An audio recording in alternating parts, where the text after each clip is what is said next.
Hey, Bleedbigblue, Tim from the podcast. Just wanted to come talk to you guys. Give you my final list of glory and shame for the season. I just wanted to round up, my thoughts on the season and see what your guys' thoughts were, because I definitely want to see what the comments are. First of all, list of glory. I'm going to start off with definitely our bright spot, at least in my eyes. Number one, Daniel Jones. I think we have our quarterback, guys, for the future. And I think it was a nice handoff between Eli and Daniel Jones. And I think we'll be good for at least another, I would say 10 years, if not more. Daniel Jones is a tough kid. He took a lot of sacks, and he kept getting up. And I like that about him. He obviously had some really great games. He had 3 games of 4+ touchdowns. Now, that's amazing for really anybody. But the only person that was beating him in that category was Lamar Jackson, who's having a phenomenal year. He had 2,700 yards passing, 23 touchdowns, 11 interceptions. Yeah, I know he had a lot of turnovers this year with fumbles and interceptions. The fumbles I think he can work on. Obviously, we remember the days of Tiki Barber. So I think we can definitely work on the fumbles with Daniel Jones. And I saw at the end of the year, him putting 2 hands on the ball, being a lot better about that. And you know what's really going to help out with that? If he's not running for his life the second he hikes the ball. That will help with the fumbles as well. Now, that's definitely a bright spot as far as on the offensive side of the ball. And as a rookie, I love it. I definitely want to give a little more honorable mention as far as offensive rookie. Obviously, Daniel Jones is the bright spot, but I definitely want to bring up Darius Slayton, just for honorable mention as far as offensive rookie foundation player we got moving forward, because the kid's good. At 44 catches, 690, 8 touchdowns. He separates. He's got speed. He was definitely a nice find. I think was in the 5th round. I just wanted to definitely give him his props, but obviously Daniel Jones is going to get most of the shine. Number 2, another foundation going forward we can be excited about is Dexter Lawrence. He was one of the highest graded rookies, throughout the season. He only had 2.5 sacks, but if anybody knows his play, that's not his play. It's disrupting in the middle, and that's what he does, and that's what he can do. And I think he can be even a better player. And one of the things I read this week was Dexter Lawrence's goal is to be one of the greatest Giants ever. He wants to be in the Ring of Honor, and just by him saying that means he wants to be here long term, and he wants to keep getting better. I love hearing that, and the kid's good, and that's contagious. We get a lot more of those people in, feed off that energy. We can be a really good team. Remember, guys, this team was really young. I know we lost a lot of games, but this team had a lot of rookies playing. And I'll get into it, but I'm going to tell you they were misled, which I'm sure some of you guys know. Another guy that I want to give... Now, I'm not going to give him honorable mention. He's going to be on the list of glory. Marcus Golden. He had 10 sacks this year. He was really the only person getting sacks on a regular basis for us. Now, I have a little bit of a problem with his play, because I don't think he plays the run as well as he does the pass. But he definitely gave us a bright spot. Hopefully we resign him. We can definitely use him. Granted, we don't know what defense we're going to be playing at this point. We're going to see what coach gets brought in. See if we go back to a 4-3 or we stay in this 3-4. But if we stay in a 3-4, I definitely think Marcus Golden should come back as long as it's on a reasonable contract. But he had a great season for us. We haven't had someone have 10 sacks for the Giants in a long time.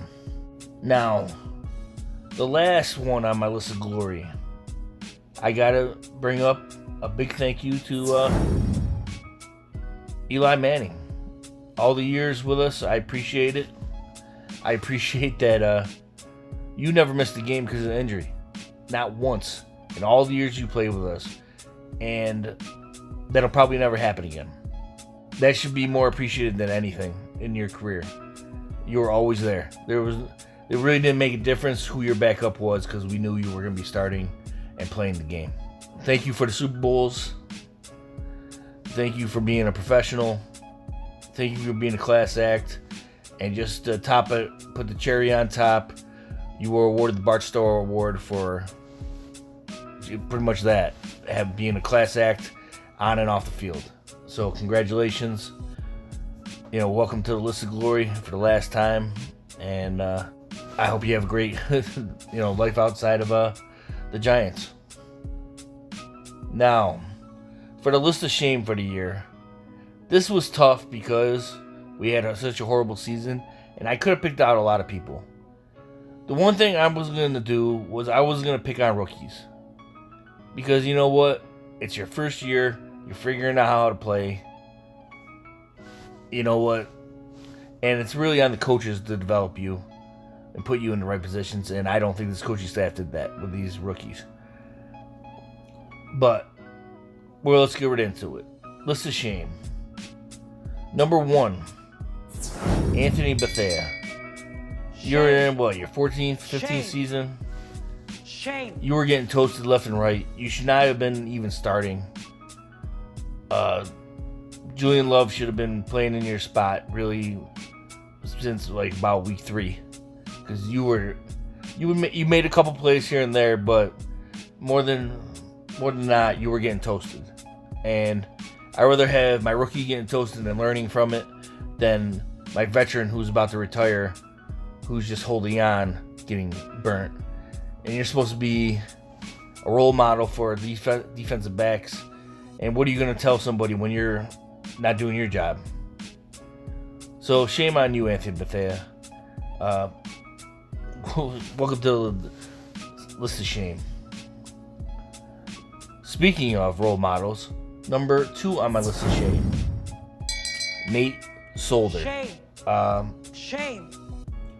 Shame. Do I really need to say anything? You were horrible this year. You were a turnstile at our left tackle spot, and you're supposed to be the veteran, and these offensive line is supposed to be feeding off you and learning from you. When it came down to, it sounded like they were almost feeding off Mike Remmers more than they were feeding off you. I know you're probably going to be on the team because of contract-wise this coming season, but you're already talking about you're willing to switch positions because you know how bad you were at left tackle this year. So, shame on you, Nate Solder, for having a horrible season and almost getting our quarterbacks killed. Number 3 on my list of shame. I think it's pretty much, I'm just beating a dead horse at this point because they're gone. But the coaching staff, I think, was horrible this year. Obviously, Shermer's time management and play calling was suspect. But Betcher was horrible as far as putting people in position to succeed. I don't understand why they were placing some of the players where they were. And if you weren't developing these rookies at all, because some of them were getting worse as the season went on because you were putting them in bad positions, which is going to kill their confidence, and that's not going to make them play well. So, I don't know where you go from there, coaching staff, but you're not going to be with the Giants, so I'm happy about that. That's my list for the year, guys. I just want to say, thanks for listening. I'm going to be way better about doing my lists come next season because I think we're going to be a whole lot better. But, hey, I just want to win. I want this defense to be a lot better. I want all these guys to use their talent to their utmost abilities. That's all I'm asking. So, you know what? Can't wait to see what happens in this off season. I know you guys can't either. Because no matter what I do, I'm going to bleed big blue always. What up, everyone? This is Marco, and I'm going to help you get to the outro of this video.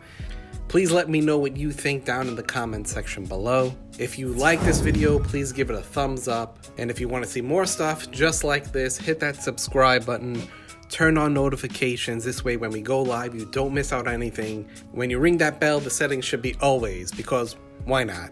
If you'd like to help support the channel, there is a link in the description to our merch. If you buy a shirt or anything, please tag me in the pic. I'd love to see you rocking it. While you're in the description, you'll see links to our other social media, so if you can, give a follow there. We'll talk to you soon. Peace out.